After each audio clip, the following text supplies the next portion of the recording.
योग के संबंध में 4 सूत्रों की बात मैंने कल की। आज 5वें सूत्र पर आपसे बात करना चाहूँगा।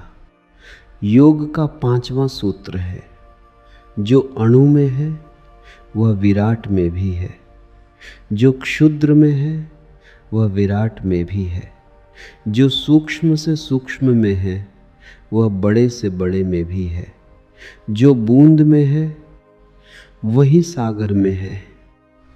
इस सूत्र को सदा से योग ने घोषणा की थी, लेकिन विज्ञान ने अभी इसको भी समर्थन दिया है। सोचा भी नहीं था कि अणु के भीतर इतनी ऊर्जा, इतनी शक्ति मिल सकेगी। अत्यल्प के भीतर इतना छिपा होगा, ना कुछ के भीतर सब कुछ का विस्फोट हो सकेगा। अणु के विभाजन ने योग की इस अंतर्दृष्टि को वैज्ञानिक सिद्ध कर दिया है। परमाणु तो दिखाई भी नहीं पड़ता आंख से, लेकिन न दिखाई पड़ने वाले परमाणु में अदृश्य में विराट शक्ति का संग्रह है। वह विस्फोट हो सकता है।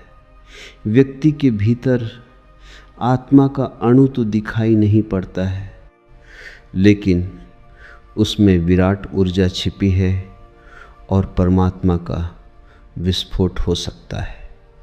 योग की घोषणा कि क्षुद्रतम में विराटतम मौजूद है, कण कण में परमात्मा मौजूद है, यही अर्थ रखती है।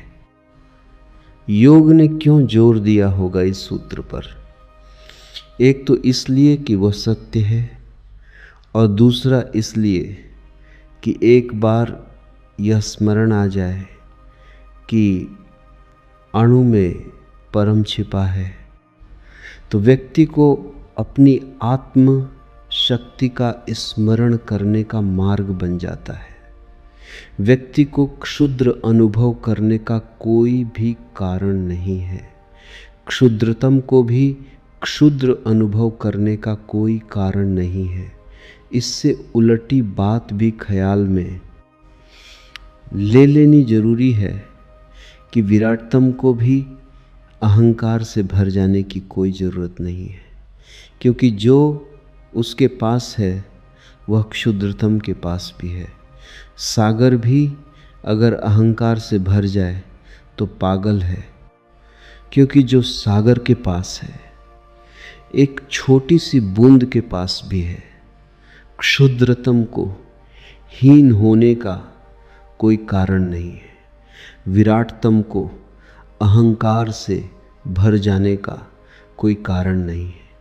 न हीनता का कोई अर्थ है, न श्रेष्ठता का कोई अर्थ है। ये दोनों ही व्यर्थ हैं। इस सूत्र से ऐसा निष्पन्न होता है, आदमी 2 ही बातों के चक्कर में जीवन को नष्ट करता है।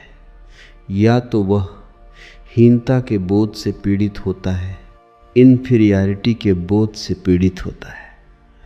अभी तो एडलर ने इन्फीरियरिटी कॉम्प्लेक्स को सभी की जबानों पर पहुंचा दिया।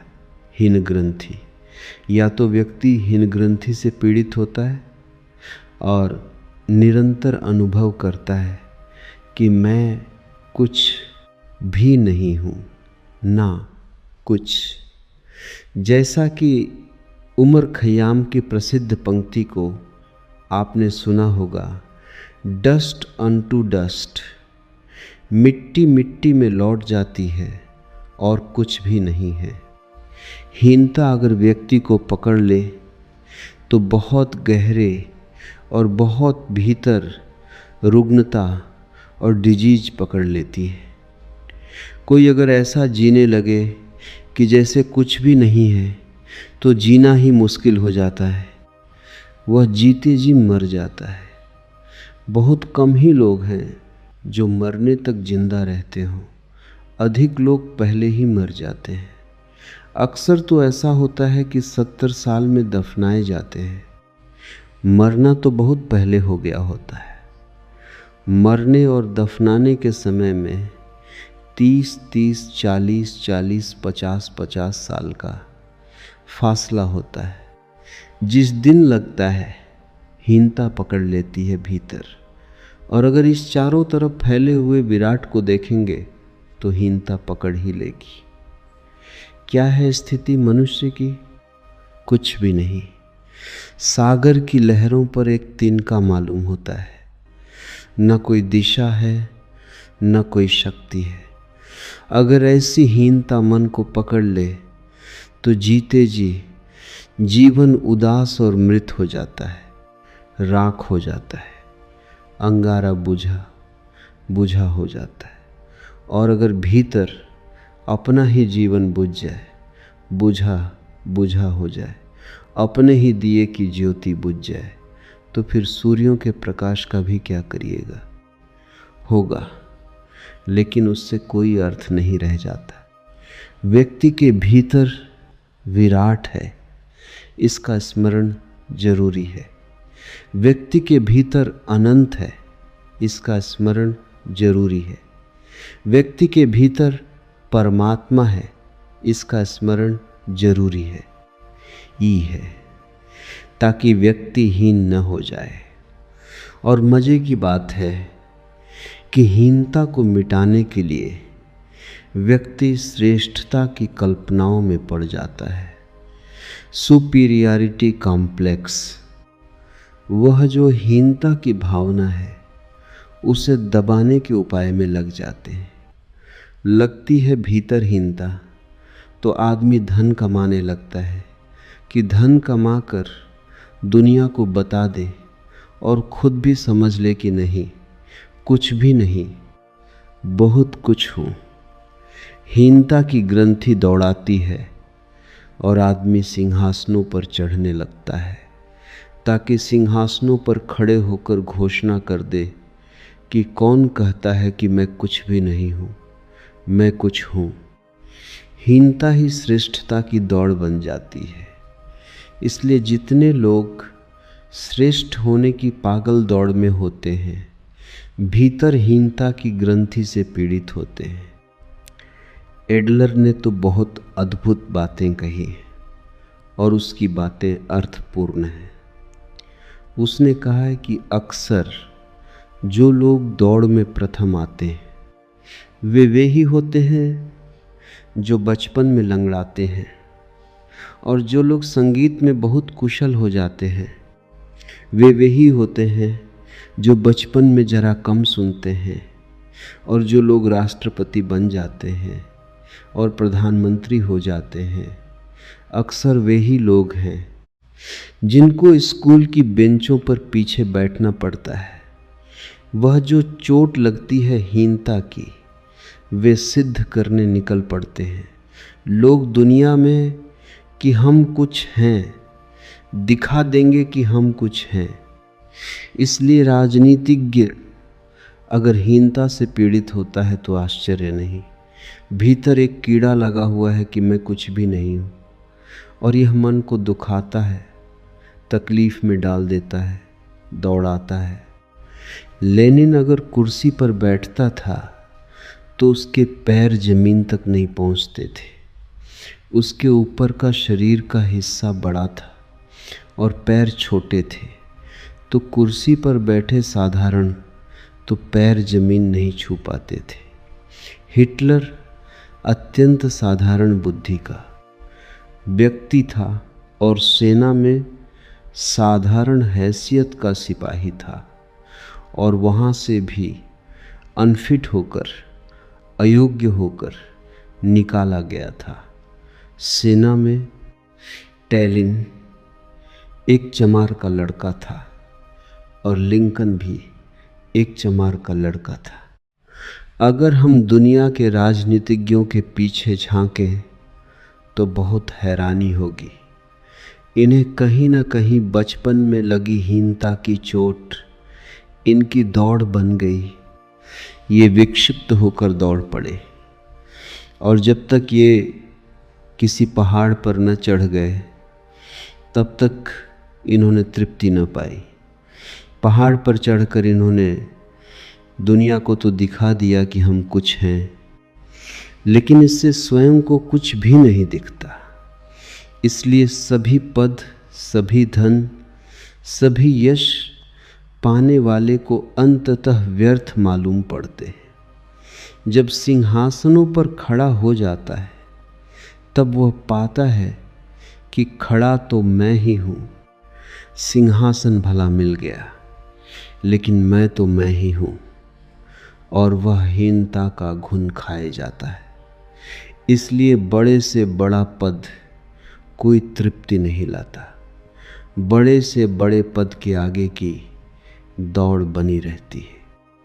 और जब किसी ने सिकंदर को कहा था कि मैंने सुना है कि तुम सारी दुनिया जीत लोगे, लेकिन कभी यह भी सोचा है कि दुनिया जीत कर फिर क्या करोगे, क्योंकि एक ही दुनिया है, तो सुना है मैंने सिकंदर बहुत उदास हो गया था और उसने कहा था, ये तो मैंने सोचा ही नहीं। ठीक कहते हैं, अगर पूरी दुनिया जीत लूँगा तो फिर क्या करूँगा, दूसरी दुनिया कहाँ है। क्योंकि पूरी दुनिया जीतने के बाद भी वह सिकंदर के मन में जो हीनता पकड़ी होगी, उससे तो छुटकारा नहीं है। दूसरी दुनिया जीत कर भी छुटकारा नहीं है। हीनता की ग्रंथि ही परवर्टेड होकर या इनवर्टेड होकर शीर्षासन करके श्रेष्ठता की ग्रंथि बन जाती है। इसलिए जो आदमी सड़क पर अकड़ा हुआ दिखाई पड़े, उस पर दया करना, वह हीनता से पीड़ित है। किसी को ज़रा धक्का लग जाए तो वह कहता है, जानते नहीं मैं कौन हूँ। वह बेचारा हीनता से पीड़ित है। जो आदमी जरा सी बातों में क्रुद्ध हो रहा है, जो जरा सी बातों में अहंकार को चोट मान लेता है, रास्ते पर कोई हंसता हो तो जो समझता है कि उसे ही देखकर लोग हंस रहे हैं, जानना कि वह हीनता की ग्रंथि से पीड़ित है। यह पीड़ा उसे श्रेष्ठ होने की पागल दौड़ में डाल देती है। हीनता रोग है, श्रेष्ठता रोग को दबाने के लिए महारोग है, और कई बार दवाएं बीमारियों से भी ज़्यादा खतरनाक सिद्ध होती हैं। दबाई गई बीमारियां और भी खतरनाक सिद्ध हो जाती हैं। तो योग दूसरी बात भी स्मरण दिलाना चाहता है। वह यह कहता है कि परमात्मा भी अगर कहीं है तो वह भी इस अहंकार में न भर जाए कि मैं कुछ हूँ, क्योंकि जो उसके पास है वह एक मिट्टी के कण के पास भी है। इसलिए एक दिशा से मिट्टी के कण को भी हीनता न पकड़े और दूसरी दिशा से परमात्मा को भी श्रेष्ठता न पकड़ जाए। और जब कोई हीनता और श्रेष्ठता दोनों से मुक्त होता है, तभी समत्व को उपलब्ध होता है। योग की यह घोषणा मनुष्य के गहरे मानस रोग को मुक्त करने की चेष्टा है। लेकिन यह सिर्फ मानस रोग को ही दूर करने की चेष्टा नहीं है। सत्य भी यही है, सत्य भी यही है। न तो क्षुद्र को रोने का कारण है, न विराट को अकड़ जाने का कोई कारण है। यहाँ जो बहुत बड़ा दिखाई पड़ता है और जो बहुत छोटा दिखाई पड़ता है, इन सब के पास एक सी ही संपदा है। जीसस एक छोटी सी कहानी कहें। एक दिन एक बहुत बड़े अमीर ने अपने बगीचे में सुबह कुछ मजदूर लगाए। फिर दोपहर कुछ मजदूर और अमीर के पास गए और उन्होंने कहा, हमें भी काम दो। उसने उन्हें भी बगीचे में लगा दिया। फिर दोपहर ढलने लगी, तब कुछ मजदूर गए और उन्होंने कहा, हमें भी काम दो। उस अमीर ने उन्हें भी काम पर लगा दिया। फिर सांझ जब सूरज ढलता था और दिन अस्त होता था, तब भी कुछ मजदूर गए और उस अमीर ने उन्हें भी काम पर लगा दिया। फिर सूरज ढल गया और सबको दिन भर का मेहनताना बांटा गया, तो उसने सबको बराबर मेहनताना दे दिया। जो सुबह से आए थे वे नाराज़गी में खड़े हो गए। उन्होंने कहा, यह अन्याय है, हम सुबह से मजदूरी कर रहे हैं, कुछ लोग दोपहर आए, कुछ लोग दोपहर के बाद आए और कुछ तो अभी आए ही हैं जब हम काम ही खत्म कर चुके थे। इन सबको बराबर मजदूरी अन्याय है। तो उस अमीर ने कहा कि तुम्हें जो दिया वह तुम्हारे काम से कम तो नहीं। उन्होंने कहा कि नहीं, हमारे काम के लिए तो बहुत है, लेकिन इन्हें जो बहुत पीछे आए। तो उस अमीर ने कहा, परमात्मा के राज्य में न कोई आगे है और न कोई पीछे है, सब बराबर हैं। योग यही कह रहा है। वह ये कह रहा है कि मिट्टी के कण को दुखी होने का कोई कारण नहीं है और खुद परमात्मा को भी अहंकार से भरने का कोई कारण नहीं है। इस जीवन के खेल में न कोई आगे है न कोई पीछे, न कोई बड़ा है न कोई छोटा। योग क्षुद्र में विराट को दिखाता है और विराट में क्षुद्र को दिखाता है। बूंद में सागर को दिखाता है, सागर में बूंद को दिखाता है। सत्य भी यही है। मैंने कहा, चूंकि विज्ञान अब बहुत अद्भुत बातें कह रहा है। रदरफोर्ड ने जब सबसे पहले अणु के परिवार को तोड़ा तो एक बहुत अद्भुत अनुभव प्रकाश में आया, और वह यह था कि सबसे कम मात्रा वाला परमाणु भी ठीक ऐसे ही है जैसे महासूर्यों का सौर्य, जगत एक परमाणु। मैं सबसे छोटे परमाणु में एक तो केंद्र होता है और उस केंद्र के आसपास चक्कर लगाने वाला इलेक्ट्रॉन होता है। वह इलेक्ट्रॉन उस केंद्र का चक्कर लगाता है। इस चक्कर की गति ठीक वैसे ही है जैसे सूरज के पास पृथ्वी और मंगल और बृहस्पति और ग्रह चक्कर लगाते हैं। इस छोटे से परमाणु की गति वही है, और उस केंद्र पर जो ऊर्जा छिपी है वह वैसी ही ऊर्जा है जैसी सूर्य की ऊर्जा है। जैसे एक बहुत छोटे रूप में सौर परिवार इस परमाणु के भीतर बैठा है। फर्क सिर्फ मात्रा का है, गुण का कोई भी फर्क नहीं है। तो विज्ञान ने कहना शुरू किया, जो योग का पुराना सूत्र है, हम सबको याद होगा कि अंड में ब्रह्मांड है। तो वैज्ञानिक रदरफोर्ड या उसके साथी कहते हैं, द मैक्रोकास्म इन द माइक्रोकास्म। वह जो विराट जगत है वह बिल्कुल क्षुद्र माइक्रोकास्म में मौजूद है। वह जो कॉस्मॉस है, वह जो ब्रह्मांड है, वह छोटे से अंड में, इतने छोटे कि उसे देखना भी संभव नहीं, सिर्फ अनुमान ही किया जाता है कि वह है। सिर्फ अनुमान से ही जाना जाता है कि वह घूम रहा है। इतने छोटे में वह जो इतना विराट दिखाई पड़ रहा है, वह सब बहुत छोटी तस्वीर की तरह वहाँ मौजूद है, छोटा प्रिंट है। ये ऐसा ही समझें, इसमें फ़र्क जो है वह मात्रा का है। ये ऐसा ही है कि जैसे हम कहें 2 और 2 के बीच जो फ़र्क है, 20 और 40 के बीच भी वही फ़र्क है। 200 और 400 के बीच भी वही फ़र्क है। 2 करोड़ और 4 करोड़ के बीच भी वही फ़र्क है। 2 और 4 के बीच जो फ़र्क है, जो अनुपात है, वही 2 करोड़ और 4 करोड़ के बीच भी वही अनुपात है, द सेम प्रपोर्शन, सिर्फ विस्तृत हो गई है संख्या, लेकिन दोनों के बीच अनुपात एक ही है। ठीक ऐसे ही क्षुद्रतम का अनुपात वही है जो विराटतम का अनुपात है। इस सत्य को समझकर दो बातें स्मरण कर लेनी चाहिए। हीनता पागलपन है, श्रेष्ठता महापागलपन है।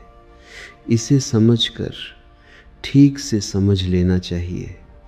अपने को ना कुछ समझना भी पागलपन है, अपने को बहुत कुछ समझना भी पागलपन है। योग कहता है तुम जो हो वहाँ हीन और श्रेष्ठ होने का, दोनों का ही कोई उपाय नहीं है।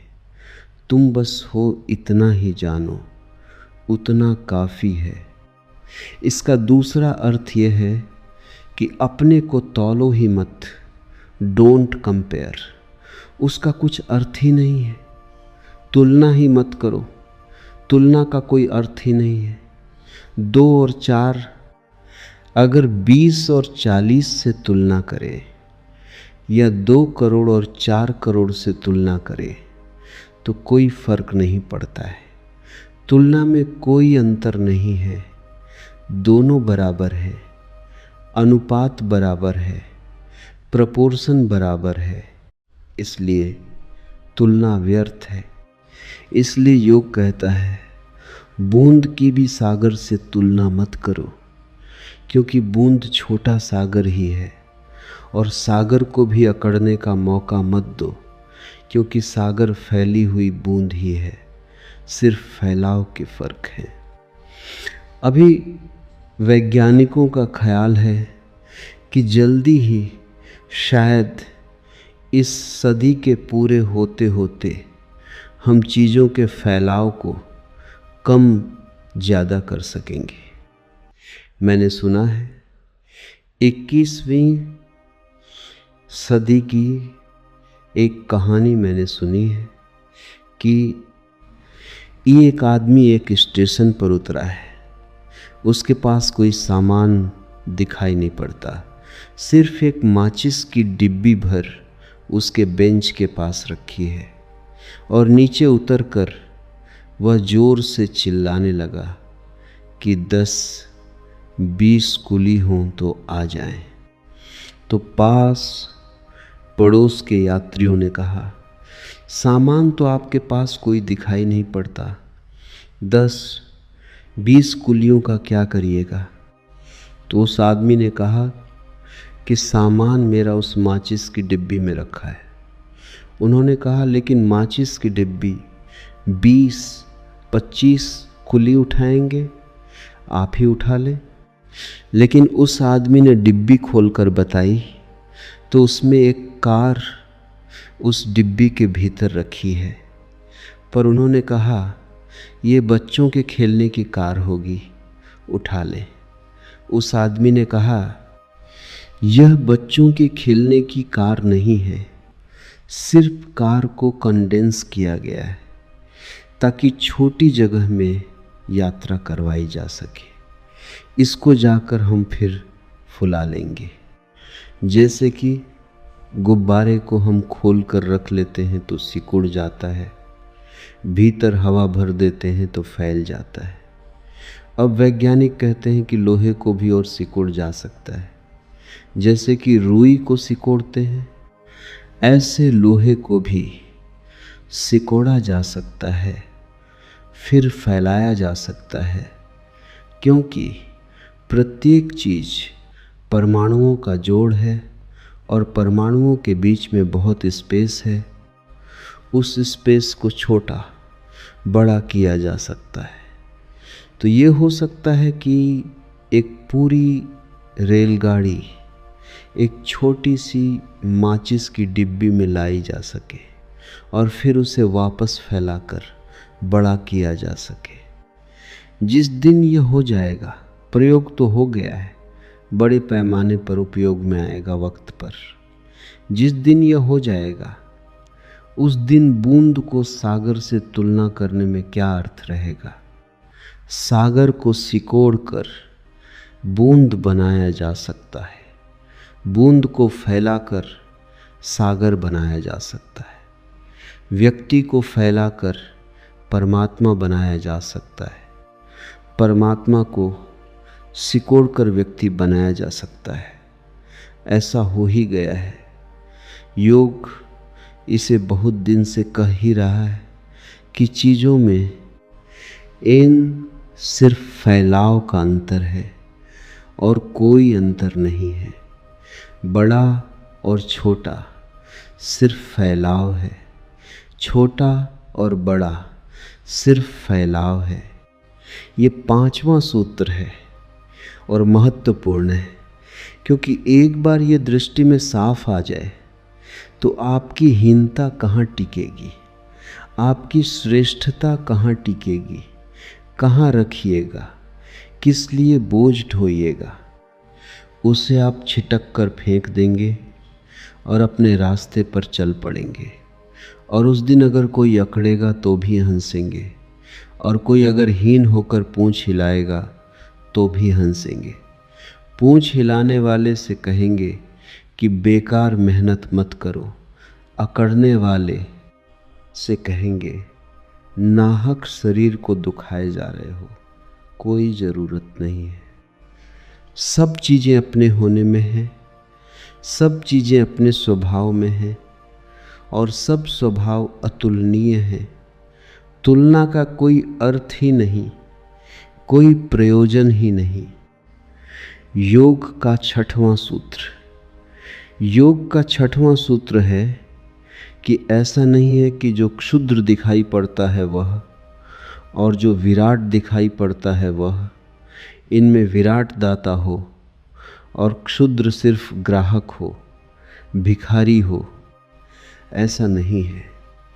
6वां सूत्र है योग का, दान और ग्रहण, भिखारी होना और सम्राट होना सबके साथ इकट्ठा है। यहाँ बूंद भी सागर को दान देती है और सागर से दान लेती है।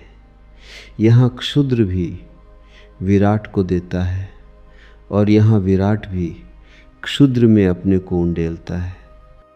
यहाँ ये देना और लेना बिल्कुल बराबर चल रहा है।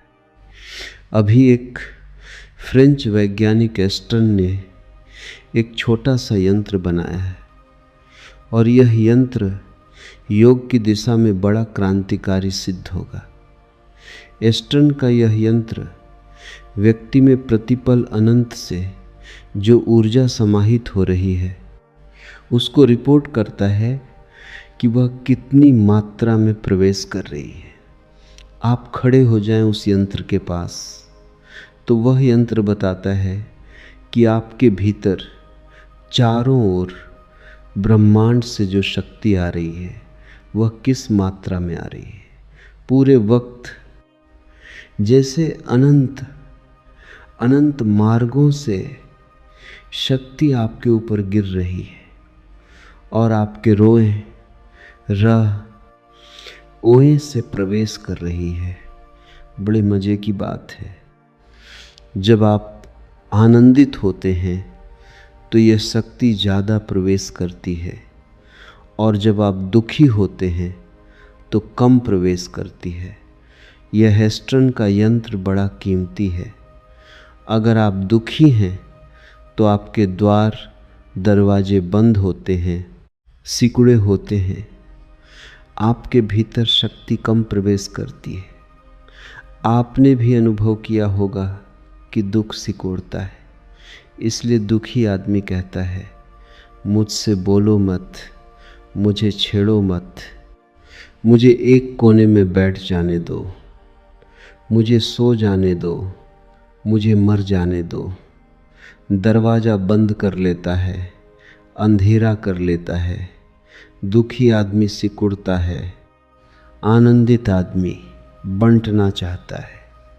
आनंदित आदमी अकेला हो तो बेचैन होता है, भागता है किसी के पास कि आनंद की खबर दे।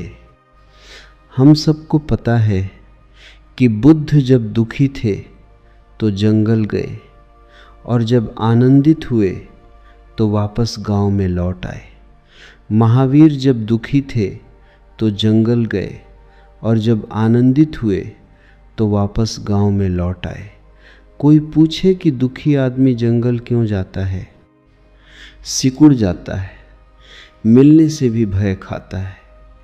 आनंदित आदमी नदी की धार की तरह दौड़ता है, सबको बांटना चाहता है, आनंद बांटना चाहता है। आनंद एक शेयरिंग है, बिना बंटे आनंद प्रसन्न नहीं होता। दुख सिकुड़ना चाहता है, इसलिए दुखी आदमी अकेला रह जाता है। आनंदित आदमी को बहुत मित्र मिल जाते हैं, दुखी आदमी आइलैंड बन जाता है। उसके साथ भी कोई खड़ा नहीं होना चाहता, वो भी किसी को खड़ा नहीं करना चाहता। आनंदित आदमी महाद्वीप हो जाता है, दुखी आदमी छोटा सा द्वीप हो जाता है, अपने में बंद और अकेला, आइसोलेटेड। एस्ट्रन का यंत्र यह बताता है कि जब दुखी आदमी सामने खड़ा होता है तो उसमें विराट की ऊर्जा कम बरसती है, और जब आनंदित आदमी खड़ा होता है तो विराट सब तरफ से उसमें प्रवेश करने लगता है, जैसे बांध टूट गए हों और सब तरफ से ऊर्जा उसमें आने लगी हो। योग इसे बहुत दिन से कहता है। योग कहता है कि आदमी के भी दिन से वार दरवाजे हैं और तुम्हारे हाथ में है कि तुम परमात्मा के लिए अपने दरवाजे खुले रखो कि बंद रखो। लीबनित्ज हुआ एक बड़ा गणितज्ञ। वह कहता था आदमी एक मोनोड है। मोनोड उसका शब्द है और मोनोड का अर्थ है विंडोलेस। ऐसा घर है जिसमें कोई खिड़की दरवाज़ा नहीं है, बंद घर है। और लीबनित्ज कहता था इस बंद घर में से हाथ भी फैलाओ तो दूसरे तक नहीं पहुंचते। अपने ही मकान की दीवालों को छूते हैं, दूसरे तक कोई पहुंचता ही नहीं। सब आदमी अपने अपने में बंद हैं। साधारणतः दुखी आदमी मोनोड होता है, और ऐसा लगता है कि लीबनित्ज दुखी आदमी रहा होगा, या जिन लोगों को उसने जाना और सोचा होगा वे दुखी रहे होंगे। उसने किसी योगी को शायद कभी नहीं देखा, क्योंकि योगी बिल्कुल उलटा आदमी होता है। अगर हम मोनोड के खिलाफ कोई शब्द बनाएं, कोई है तो नहीं शब्द। मोनोड का मतलब है विंडोलेस, खिड़की रहित, द्वार रहित। अगर हम योगी के लिए कोई शब्द बनाएं तो कहना पड़ेगा दीवाल रहित। खिड़की द्वार तो सवाल ही नहीं है, पूरे मकान को द्वार बना लेता है, इसलिए दीवालें भी अलग कर देता है। खुले आकाश के नीचे हो जाता है, सब तोड़ देता है ताकि विराट उसमें सीधा बरसता है। बरसता नहीं, जुड़ ही जाता है। इसलिए योग शांति पर, आनंद पर, मौन पर, स्वास्थ्य पर जोर देता है। अभी एस्ट्रन का यंत्र बताता है कि जब मौन में आदमी खड़ा होता है तो ऊर्जा की मात्रा बढ़ जाती है, और जब बोलता है, बात करता है, विचार करता है, तब ऊर्जा की मात्रा कम हो जाती है। जब शांत खड़ा होता है तो ऊर्जा ज़्यादा बरसने लगती है। जब अशांत खड़ा होता है, टेंस होता है, चिंतित होता है, तब ऊर्जा कम आनी शुरू हो जाती है। मौन या शांति या आनंद परमात्मा तक पहुंचने के इसीलिए मार्ग समझे योग ने, क्योंकि उनसे आप ज़्यादा खुले हो जाते हैं। मोर ओपन, खिड़कियाँ, दरवाजे सब खुल जाते हैं। धीरे धीरे गिर जाते हैं, फिर दीवारें भी गिर जाती हैं, फिर आप खुले आकाश के नीचे आ जाते हैं। एस्ट्रन का यंत्र न केवल इतना ही रिकॉर्ड करता है कि बाहर से ऊर्जा आ रही है, वह यह भी रिकॉर्ड करता है कि व्यक्ति से भी प्रतिपल रिस्पॉन्स हो रहा है, व्यक्ति भी प्रतिपल ऊर्जा की तरंगें छोड़ रहा है। हम परमात्मा से ले ही नहीं रहे हैं, हम दे भी रहे हैं। और ऐसा मत समझना कि अगर परमात्मा न होगा तो आप न हो सकेंगे, इससे उलटा भी सच है।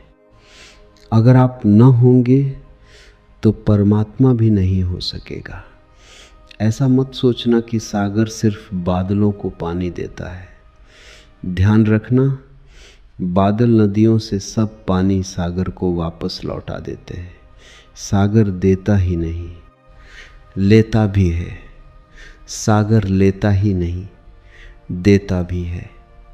और नदियाँ सिर्फ लेती ही नहीं, देती भी हैं। और बादल सिर्फ लेते ही नहीं, देते भी हैं। जहाँ भी लेना है वहाँ देना भी है, और समतुल है। लेन देन बराबर है। अगर ये हिसाब ठीक न हुआ तो भूल होती है और जिंदगी उलझ जाती है। इसलिए योग के इस 6वें सूत्र को ठीक से समझ लेना ज़रूरी है। उस आदमी को मैं योगी कहूँगा जो जितना लेता है उतना दे देता है और हिसाब सदा चुकता है। कबीर जब कह सके मरते वक्त कि ज्यों की त्यों रख दीन्ही चदरिया, तो उसका मतलब है लेन देन सब बराबर है। खाते में न कुछ देना बचा, न कुछ लेना बचा। हिसाब किताब पूरा हो गया, हम जाते हैं। कोई उधारी नहीं है। ऐसा नहीं कि लिया ही हो और दिया न हो। हम सारे लोग लेते तो हैं लेकिन दे नहीं पाते, बांट नहीं पाते। और लेने तक में कंजूसी कर जाते हैं तो देने में तो कंजूसी करेंगे ही। लेते तक खुले मन से नहीं है, वहाँ भी दरवाजे बंद रखते हैं, पता ही नहीं। और देने में तो बहुत कठिनाई है। जैसा मैंने कहा, आनंद में ज़्यादा मिलता है, वैसे ही आनंद में ज़्यादा दिया जाता है। मौन में ज़्यादा मिलता है, मौन में ज़्यादा दिया जाता है। असल में जब कोई बिल्कुल शांत ऑन में होता है तो ऐसे हो जाता है जैसे पहाड़ों पर इको पॉइंट होते हैं। आपने आवाज़ दी और पहाड़ ने लौटा दी। खाली मंदिर में आप बोले, गूंजी आवाज़ लौट कर आप पर बरस गई। खाली मौन ध्यान को उपलब्ध आदमी में जो भी आता है, तत्काल रिस्पांस, तत्काल प्रतिध्वनित होकर लौट जाता है। वह प्रतिपल ले रहा है और दे रहा है। लेने और देने में फासला भी नहीं है। जैसे लहर सागर के तट पर आई और वापस लौट गई, और सागर का तट सदा ही जड़मुक्त खड़ा है। जितना लेता है उतना लौटा देता है, जो भी लेता है लौटा देता है। ये जो मैंने कहा, एस्ट्रन के यंत्र में ये भी पकड़ा जाता है कि आपके बाहर कितनी ऊर्जा गिर रही है, आपके बाहर कितनी एनर्जी वेव्स आपके बाहर जा रही हैं। दुखी आदमी से बहुत कम बाहर जाती है। दुखी आदमी अपने को पकड़कर खड़ा हो जाता है। चिंतित आदमी से बहुत कम बाहर जाती हैं। चिंतित आदमी की शक्ति उसी के भीतर वर्तुल बन जाती है और घूमने लगती है, जैसे पानी में भंवर बन जाते हैं। ऐसा चिंतित आदमी की ऊर्जा भीतर ही भंवर बनकर घूमने लगती है और वह उन्हीं बातों को घूम घूम कर सोचने लगता है जिन्हें 1000 बार सोच चुका है। वह जुगाली करने लगता है, जैसे भैंस करती है। खाना खा लिया है, फिर उसे निकाल कर चबाने लगती है, फिर चबाने लगती है, फिर चबाने लगती है। भैंस के चबाने का तो उपयोग भी है, क्योंकि भैंस इकट्ठा खा लेती है, फिर फुर्सत से चबाती रहती है। चिंतित आदमी जो चबाता है, उसका चबाना बिल्कुल बेमानी है, उसका कोई अर्थ ही नहीं है। वह एक ही बात को लाख दफे सोचने लगता है। उसका मतलब हुआ उसके भीतर रुग्ण भंवर बन गया। अब उसके बस के बाहर है, वह ऑब्सेस्ड हो गया। अब वह उसी बात को 1000 बार सोच रहा है और यह भी सोचता है कि मैं क्या बेकार बात सोच रहा हूँ, लेकिन सोचे जा रहा है। ऊर्जा ने बाहर जाना बंद कर दिया, वह भीतर ही घूमने लगी। ऐसा आदमी रुग्ण हो जाएगा, आध्यात्मिक अर्थों में रुग्ण हो जाएगा। ऊर्जा आनी भी चाहिए, जानी भी चाहिए, और भीतर सदा ही समतुल लेन देन बराबर होना चाहिए। तो व्यक्ति और परमात्मा के बीच जो संबंध बनते हैं, उनका हिसाब लगाना मुश्किल है।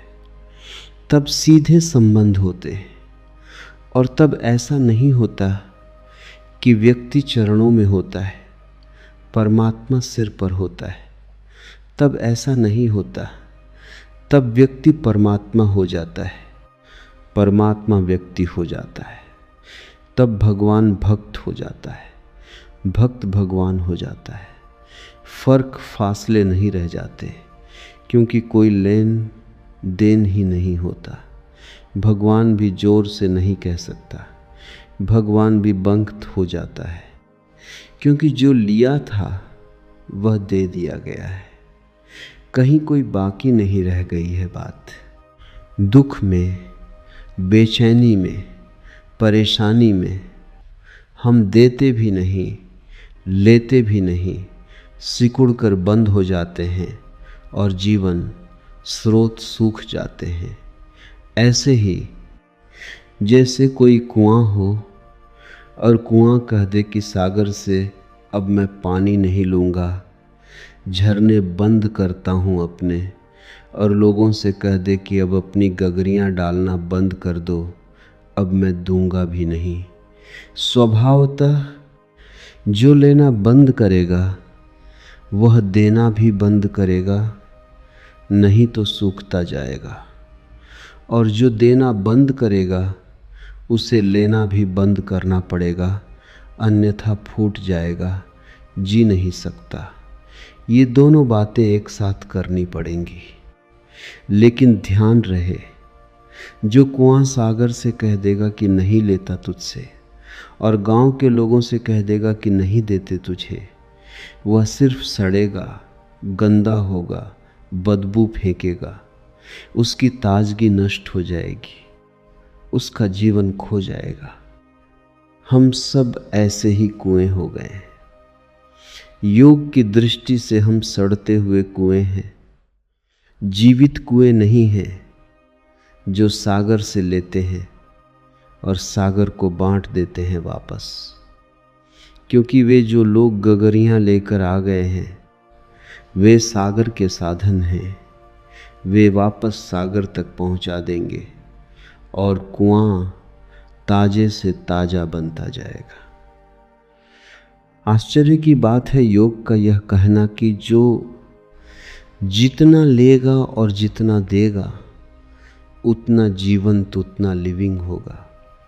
जो जितनी बड़ी मात्रा में लेगा और उतनी ही बड़ी मात्रा में लौटा देगा, वह उतना जीवन ऊर्जा का केंद्र हो जाएगा। उतनी पुलक, उतनी थिरक, उतना जीवन सघन होकर, उसमें प्रकट होगा। कृष्ण हो कि बुद्ध हो कि महावीर हो कि क्राइस्ट हो, ये सारे लोग जो इतने विराट जीवन ऊर्जा से भरे हुए मालूम पड़ते हैं, उसका कारण, उसका एक ही कारण है। लेने की भी कंजूसी नहीं है, देने की भी कंजूसी नहीं है। लेते भी बड़े पैमाने पर हैं, देते भी उतने ही बड़े पैमाने पर हैं। जीसस का एक वचन आपसे कहूं, और जीसस पृथ्वी पर हुए थोड़े से उन बड़े योगियों में से एक हैं जिन्होंने कुछ कीमती सूत्र छोड़े। जीसस का एक वचन है, जो बचाएगा उससे छीन लिया जाएगा, जिसके पास थोड़ा है उससे छीन लिया जाएगा, और जिसके पास बहुत है उसे बहुत दे दिया जाएगा। बड़ी उलटी बात कहते हैं ना। हम कहेंगे कैसी ज्यादती कर रहे हो, जिसके पास कुछ नहीं है उसे दो, और जिसके पास बहुत कुछ है उसे क्यों देते हो? उसे न दो तो भी चलेगा। लेकिन जीसस किसी और गहरी बात की बात कर रहे हैं। वे यह कह रहे हैं कि जिसके पास जितनी ज़्यादा ऊर्जा है उसे उतनी ही ज़्यादा दी जाएगी, जिसके पास जितनी कम ऊर्जा है उसे उतनी कम मिलेगी। कम मिलने का कारण यही है कि जिस आदमी के पास कम है वह आदमी अपने द्वार दरवाजे बंद किए बैठा है, इसीलिए कम है। उसने देने में कंजूसी की है, इसीलिए लेने में हार गया, थक गया, ले नहीं सकता। सुनी है मैंने एक कहानी कि गांव में एक आदमी ने किसी किताब में पढ़ा कि रुपया रुपये को खींच लेता है। उसके पास एक रुपया था, गरीब आदमी था। उसने सोचा अगर रुपया रुपये को खींच लेता है तो ऐसी जगह चलना चाहिए जहाँ रुपये हो, ताकि अपने रुपये को वहाँ रखे और वह रुपया रुपये को खींच ले। वह शहर गया, साहूकार की दुकान पर पहुंचा। सांझ रुपये गिनने जा रहे थे तो वह बाहर सीढ़ी पर बैठकर अपने रुपये को बजाने लगा।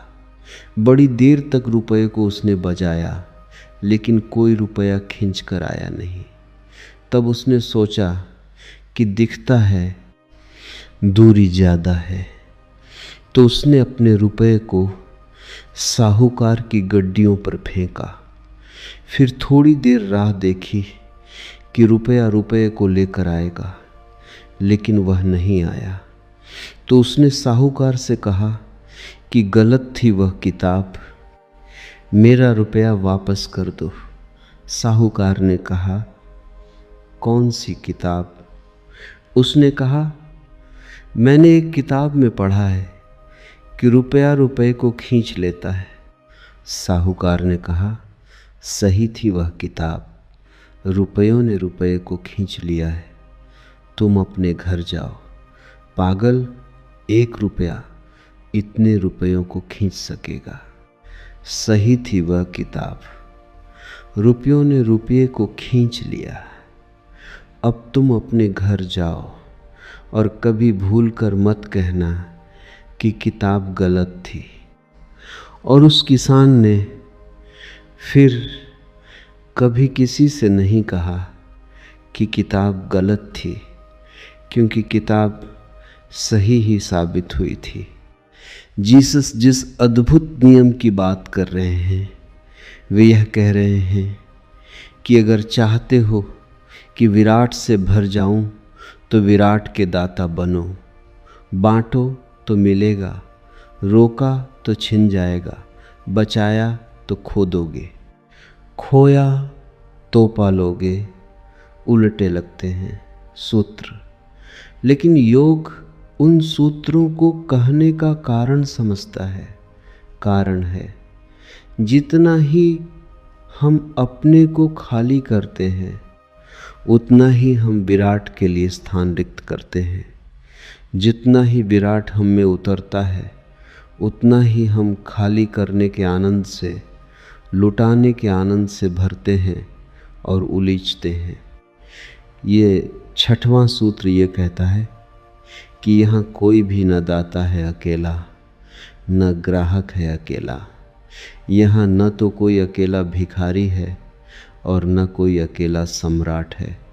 और जो आदमी अकेला सम्राट होना चाहे वह मुश्किल में पड़ेगा, और जो आदमी अकेला भिखारी होना चाहे वह भी मुश्किल में पड़ेगा। यहाँ तो भिखारी और सम्राट एक के ही भीतर है। एक हाथ से देना है और एक हाथ से लेना है, और हाथ उतना ही ले पाएगा जितना दूसरे हाथ ने दिया है, और दूसरा हाथ उतना ही दे पाएगा जितना एक हाथ से लिया गया है। काश ये हमारी समझ में आ सके तो हमारी जिंदगी की सारी रूप रेखा बदल जाए। तब हम चीज़ों को पकड़ने वाले सिद्ध न हों, क्योंकि जो चीज़ों को पकड़ लेता है वह दरिद्र रह जाता है। जो जितने जोर से पकड़ लेता है उतना दीन रह जाता है। छोड़ने की कला आनी चाहिए, दे देने की कला आनी चाहिए, क्योंकि दे देने की कला ही पा लेने का मार्ग है। जितने हम खाली होंगे उतने पाने में समर्थ और पात्र हो जाते हैं। जो खाली हैं वे भर जाएंगे। जो पहले से ही भरे हुए, अपने को पकड़े रोके हुए हैं, वे खाली रह जाएंगे। झीलें भर जाती हैं, पहाड़ खाली रह जाते हैं। पहाड़ों पर भी वर्षा होती है लेकिन पानी उन पर टिकता नहीं, वे पहले से ही भरे खड़े हैं। झीलें खाली होती हैं, उन पर वर्षा न भी हो तो कोई चिंता नहीं। पहाड़ों का पानी बहकर झीलों में आ जाता है और भर जाता है। झीलें खाली हैं, यह उनका राज है। खाली होते रहना है सब दृष्टियों से तो भरते रहेंगे, और सब दृष्टियों से भरते रहना है तो खाली होते रहेंगे। ये दोनों एक ही सिक्के के दो पहलू हैं, और परमात्मा से अगर कोई मांगता ही चला जाए तो ध्यान रखें, परमात्मा से उसका कोई संबंध नहीं हो सकेगा। हमारे संबंध नहीं है, क्योंकि मंदिर हमारे प्रार्थना गृह है। वहाँ सिर्फ हम मांगते हैं, वहाँ हम याचक होते हैं। हमारी प्रार्थनाएं झूठी हो जाती हैं, क्योंकि हमारी प्रार्थनाएं भिखमंगों की प्रार्थनाएं हैं जो सिर्फ मांगने के लिए ही जाते हैं। ध्यान रहे, जब भी हम सिर्फ मांगने को जाते हैं तब हम परमात्मा को कोई मूल्य नहीं दे रहे हैं। जो हमें चाहिए उसी को मूल्य दे रहे हैं। एक आदमी मेरे पास आया और उसने कहा कि मैं तो पहले परमात्मा में विश्वास नहीं करता था, अब करने लगा हूँ। मैंने उससे पूछा, क्या तुम्हारी कोई मांग पूरी हो गई? उसने कहा, आप कैसे पहचाने? तो मैंने कहा, और तो मुझे नहीं दिखाई पड़ता तुम्हारी शक्ल से कि तुमने कोई परमात्मा की थोड़ी सी भी यात्रा की हो। जरूर कोई मांग पूरी हो गई है। उसने कहा कि बिल्कुल, मेरे लड़के की नौकरी नहीं लगती थी। मैंने प्रार्थना की और ठीक अल्टीमेटम दे दिया भगवान को कि 1 महीने के भीतर अगर नौकरी नहीं लगी तो ध्यान रखना, फिर कभी विश्वास न करेंगे। और नौकरी लग गई। अब तो मैं बिल्कुल पक्का विश्वास करता हूँ। इस आदमी को लड़के की नौकरी परमात्मा से ज़्यादा कीमती है। अगर इसके लड़के की नौकरी छूट जाए तो परमात्मा भी अनएम्प्लॉयड हो जाएगा। इसकी तरफ वह भी बेकार हो जाएगा, उसका भी कोई मतलब नहीं रह जाएगा। यह जाकर एक ठोकर मार देगा कि हटो सिंहासन से, बहुत हो गया। हम परमात्मा के पास सिर्फ प्रार्थनाएं लेकर जाते हैं, मांग। ध्यान रहे, परमात्मा के पास जो दान लेकर जाता है उसकी ही प्रार्थनाओं का अर्थ है। जो परमात्मा के पास देने जाता है वही जुड़ता है। ऐसा नहीं है कि जो देने जाता है उसे नहीं मिलता, बहुत मिलता है, लेकिन देने वाले को मिलता है। मांगने वाले से तो और पास में हो तो छीन लिया जाता है। इसलिए जीसस कहते हैं, जिसके पास थोड़ा है उससे छीन लेंगे। जैसे ही कोई देने को तैयार हो जाता है वह पाने का हकदार हो जाता है, क्योंकि देने के लिए हृदय के द्वार खोलने पड़ते हैं, उन्हीं द्वारों से मिलता है। और जो देने में डरता है उसे दरवाजे बंद रखना पड़ते हैं कि चोर ना आ जाएं, भिखारी ना आ जाएं, कोई दरवाजे पर मांग न ले। उसे खिड़की दरवाजे सब बंद रखना पड़ते हैं। घर के भीतर से ही वह मांग करता है कि यह दे, वह दे। दरवाजे बंद हैं। देने अगर परमात्मा दरवाजे पर आए भी तो वह इस डर से दरवाजे न खोलेगा कि पता नहीं कोई भिखारी आ गया हो, कोई मांगने वाला न आ गया हो।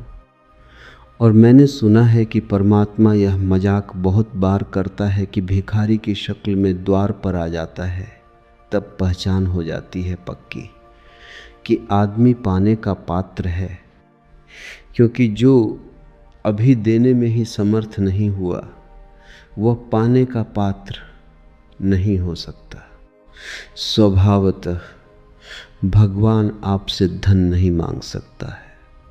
स्वभावतः परमात्मा आपसे मकान नहीं मांग सकता है, क्योंकि मकान आपका नहीं है।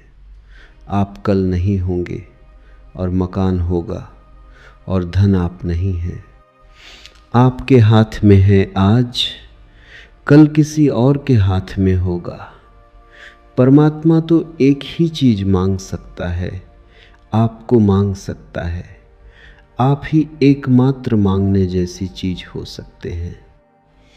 इसलिए योग कहता है, जो अपने को देने को तैयार है वह सब पाने का हकदार हो जाता है। हम अपने को दे पाएं, हम अपने को छोड़ पाएं, हम कह पाएं कि राजी हूँ मुझे ले ले। विवेकानंद के जीवन में एक छोटा सा स्मरण है।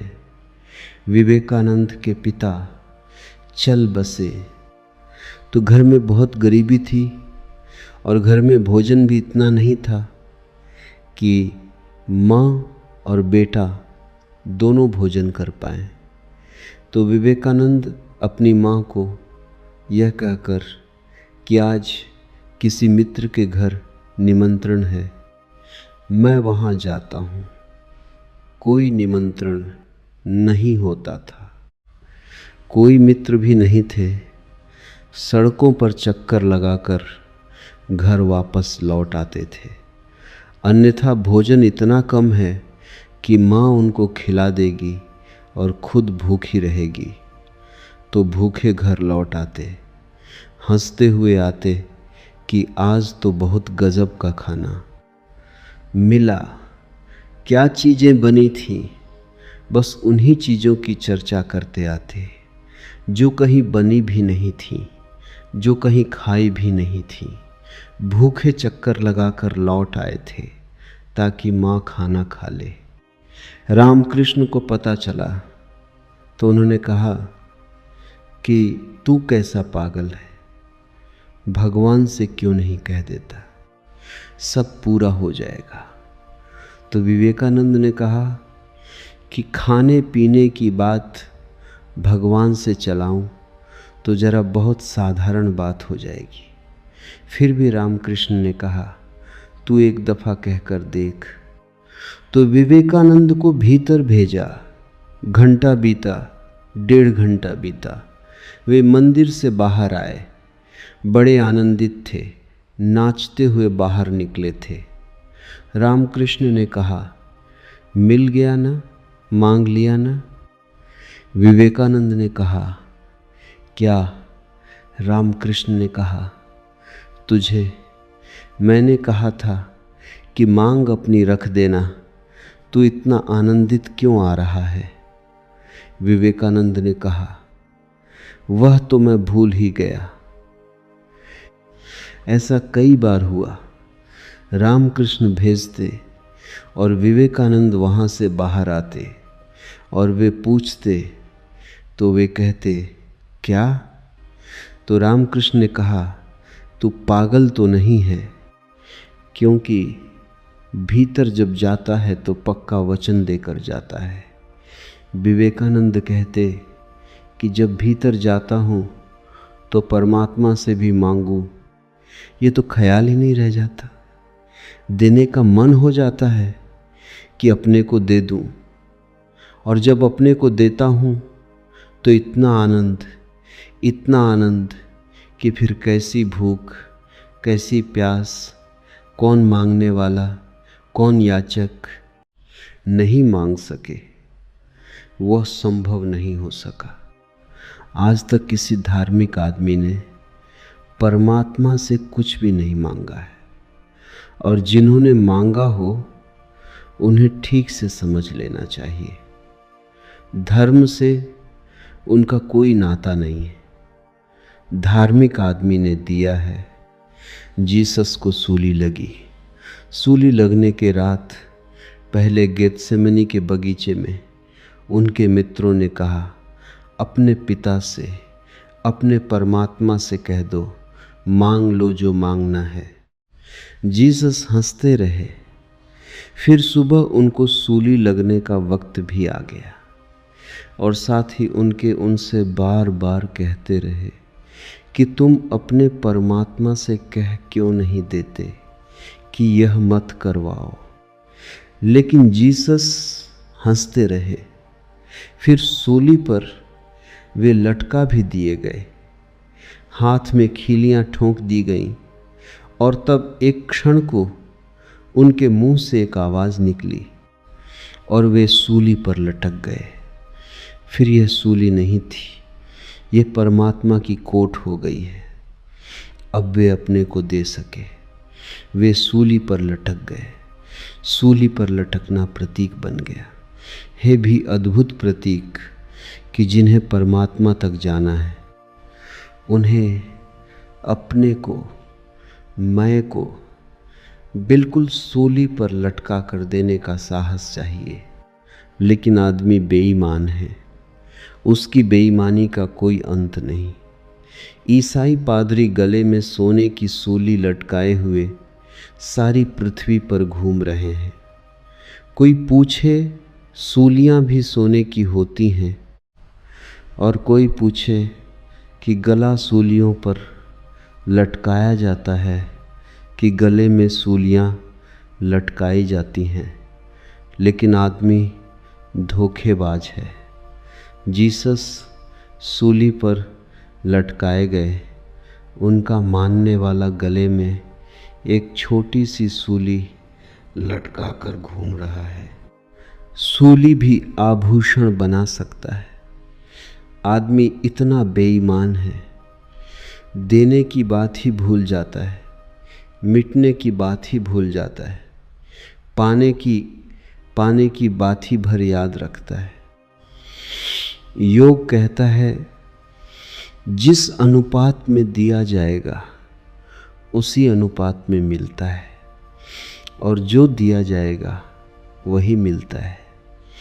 अगर जीवन दे देंगे तो जीवन मिलेगा। अगर स्वयं को दे देंगे तो स्वयं का होना परिपूर्ण रूप से मिलेगा। अगर अहंकार दे देंगे तो आत्मा मिलेगी। अगर यह ना कुछ व्यक्तित्व दे देंगे तो परम व्यक्तित्व मिलेगा। अगर यह मरण धर्मा शरीर दे देंगे तो अमृत देह मिलेगी। जो भी दिया जाएगा वह मिलेगा। और हमारे पास क्या हो सकता है देने योग्य? हमारे पास मरण धर्मा देह है, एक झूठा अहंकार है, ख्याल है कि मैं कुछ हूँ। बस यही चीज़ें हैं, ये हम दे देंगे। इनको देते से ही ऑथेंटिक सच में जो मेरा होना है वापस आ जाता है। सच में जो मेरी देह है अमृत धर्मा, वह मुझे मिले जाती है। इसलिए योग के 6वें सूत्र को ठीक से ध्यान में रखना।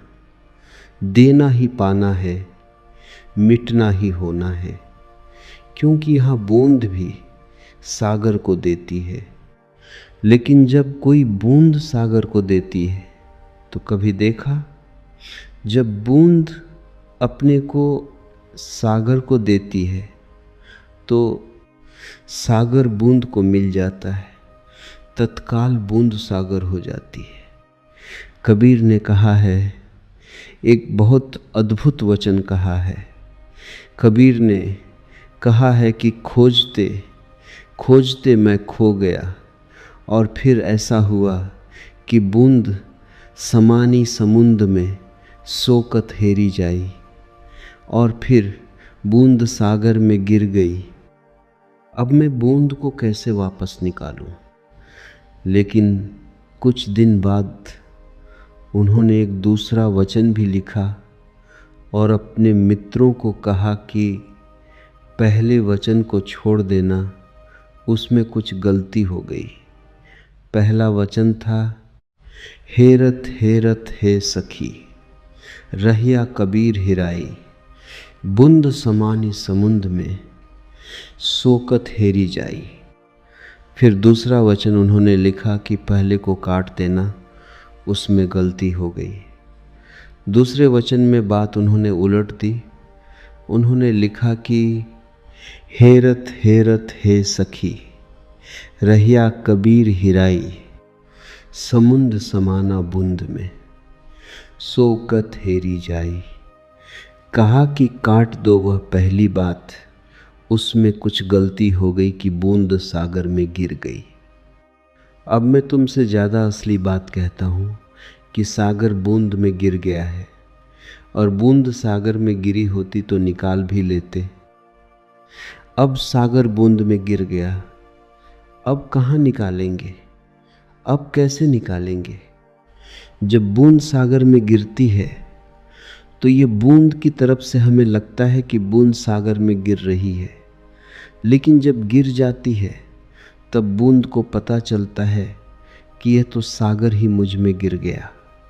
जब व्यक्ति अपने को खोता है तब तक उसे लगता है मैं अपने को खो रहा। जैसे ही खोता है वैसे ही उसे पता चलता है यह तो परमात्मा का मिलना हो गया, यह तो मैंने खोया नहीं, पाया। दान उपलब्धि बन जाती है, देना मिलना बन जाता है, खोना पाना हो जाता है, मृत्यु जीवन का द्वार हो जाती है, और यह लेना देना प्रतिपल चल रहा है। काश यह समतुल हो सके, जितना हमें मिले उसे हम दे पाएं तो जीवन परमात्ममय हो जाता है। इसलिए 6वें सूत्र को मैंने जोर देकर आपसे कहा, और धार्मिक व्यक्ति मैं उसको ही कहता हूँ जिसकी ज़िंदगी में यह देना लेना पीछ पूरे वक्त बराबर है। कितना लिया है सूर्य से, धन्यवाद भी दिया है कभी। आकाश से कितना पाया है, लेकिन कभी आंखें उठाकर अनुग्रह माना। फूलों से कितना उपलब्ध किया है, लेकिन कभी फूलों के पास ठहरकर 2 क्षण आभार प्रकट किया है। नहीं, जहाँ जहाँ से नहीं मिलता वहाँ वहाँ शिकायत करने हम जरूर पहुँच जाते हैं, लेकिन जहाँ जहाँ से मिल रहा है अनंत, वहाँ धन्यवाद भी नहीं है। देने की तो बात बहुत दूर है। एक छोटी सी कहानी, और इस बात को मैं पूरा करूँगा, फिर हम अगले सूत्र पर कल बात करेंगे। बुद्ध का एक युवा भिक्षु ज्ञान को उपलब्ध हो गया, तो बुद्ध ने उससे कहा कि अब तूने पा लिया, अब तू जा और लोगों को खबर दे उस मार्ग की, उस राह की, उस द्वार की जहाँ से तूने प्रवेश किया। जा और लोगों को बता वह मंदिर जहाँ आनंद के निनाद हो रहे हैं। उस भिक्षु ने कहा, बस मैं आपकी आज्ञा की प्रतीक्षा करता था, आज ही चल पड़ता हूँ, जो मिला है उसे बांट दूंगा। बुद्ध ने पूछा, तू जाएगा कहाँ, किस ओर? तो उस भिक्षु ने कहा, उस भिक्षु का नाम था पूर्ण। उसने कहा कि मैं बिहार का एक हिस्सा था सूखा, वहाँ जाऊंगा, वहाँ अब तक कोई आपकी खबर नहीं ले गया। तो बुद्ध ने कहा, वहाँ मत जा, मैं तुझे सलाह नहीं दूंगा, क्योंकि वहाँ के लोग अच्छे नहीं हैं, इसीलिए तो वहाँ कोई अब तक गया नहीं।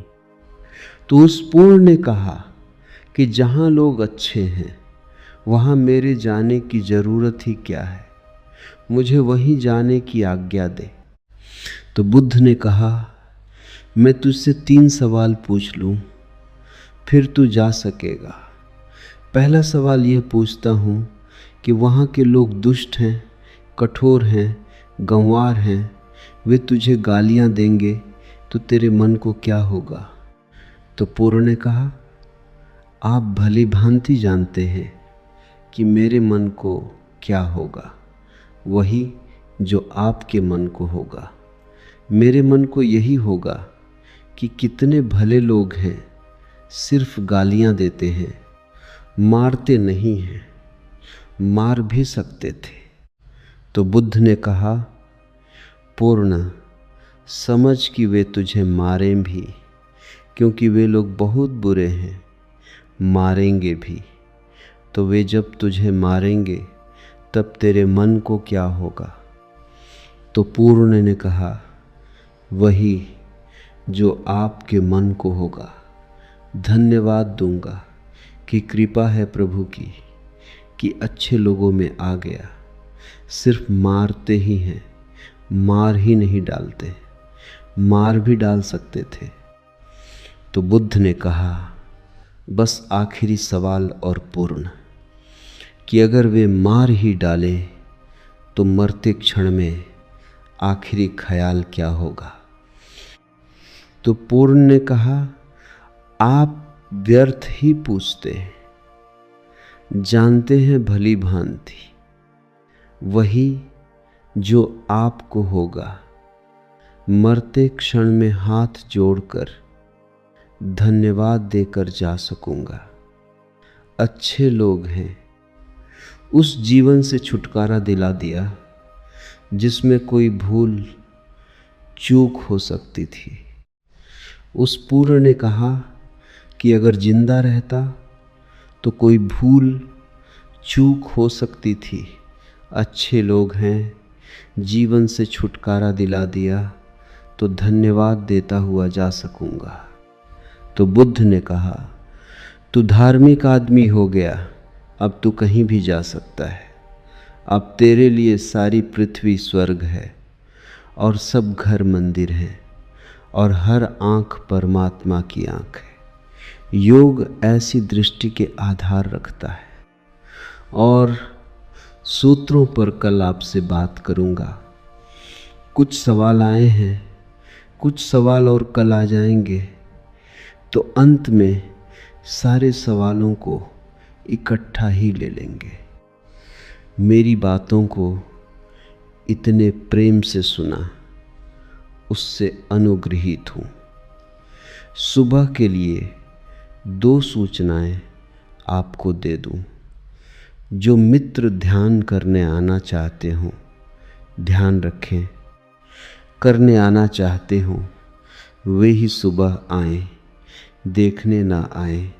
देखने से कुछ पता नहीं चलेगा, करने से ही पता चल सकता है, और देखने से करने वालों को बाधा पड़ती है।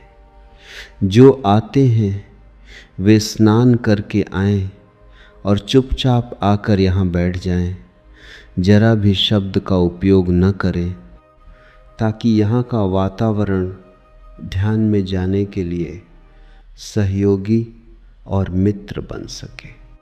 मेरी बातें इतने प्रेम से सुनी, उससे अनुग्रहित हूँ और अंत में सबके भीतर बैठे प्रभु को प्रणाम करता हूँ। मेरे प्रणाम स्वीकार करें।